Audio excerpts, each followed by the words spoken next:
According to Bjork and Bjork, for learning to be effective at supporting learners to progress, it needs to be desirably challenging. That is, more effort leads to deeper learning.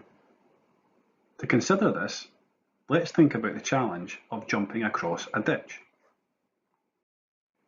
If the ditch you are to jump across is 1 metre wide, that's probably not much of a challenge. You could do it, but it wouldn't prove particularly satisfying or memorable. Now consider a ditch that's 3 metres wide. Jumping over this is much more of a challenge. It's doable, but it's not easy. It will require more work than a 1 metre ditch. Rather than jumping from a standing position, you will have to take a run at it. If you clear it, you will feel that sense of achievement. You will probably remember the experience too. The memory is sticky, so if you come across another 3 metre ditch in the future, you will feel more confident about jumping it. You might even be prepared to have a go at jumping an even wider ditch, because the success has boosted your confidence. So the key message is, to move student learning forward as best we can, we need them to jump 3 metre ditches, not 1 metre ditches. 3 metre ditches are what we would refer to as desirably challenging. Jumping them propels learning further and faster. With this principle in mind, we're going to take a look at an example of a learning gain starter activity. Consider task A on the screen. Completing this activity requires retrieval knowledge from long-term memory. And as discussed in element 2 of the 5 Pedagogies platform, this is good for learning. Therefore, we might reasonably assume this is a good way to start a lesson. But is it? What's your thoughts?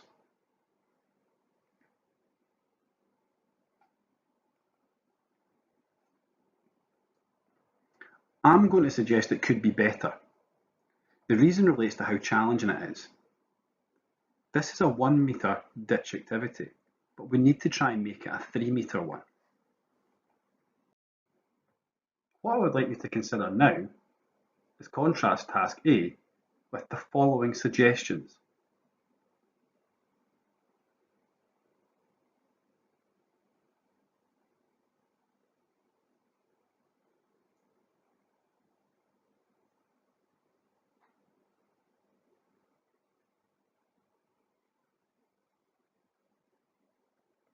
All 4 learning gain starters involve the same knowledge.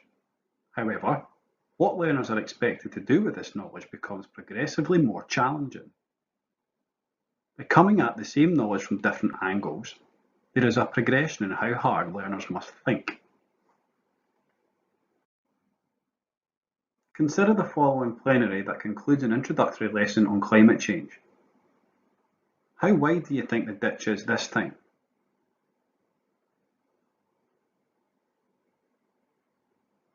I'm sure most of you would consider it a 1 metre, or maybe even less. This example does little more than skim the surface of learner knowledge. It doesn't get them to think hard. We need to be more ambitious for our learners. If we aren't, they will never fully realise their potential. How could you increase the challenge and make it a 3 metre ditch challenge? The value of a multiple choice question has always been critically discussed. One of the arguments against them is that learners can simply guess the correct answer. There is no challenge. This is of course true. Learners can guess, and a few will. However, there are things we can do to reduce the likelihood of a correct guess. We can guard against guessing. To appreciate this, consider each of the following examples.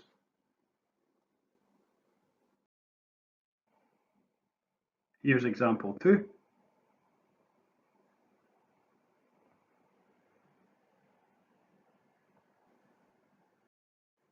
The probability of a learner guessing the correct answer or answers depends on how many there are.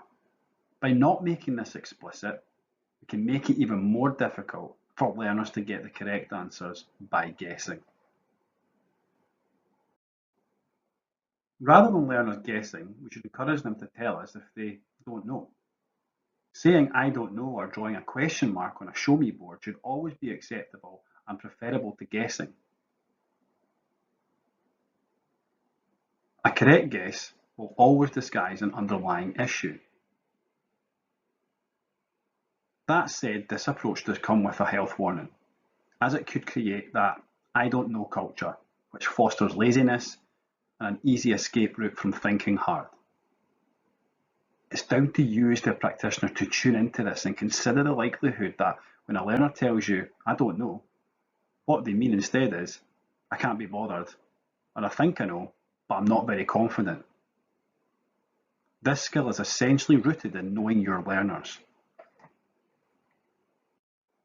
A simple technique to support learners with the latter is the use of confidence measures. If students are asked to use a 2-1-0 system to indicate how confident they are in their answer, it's more likely they will be prepared to give an answer instead of saying, I don't know. Giving them the opportunity to do this acts as something of a shield when not confident.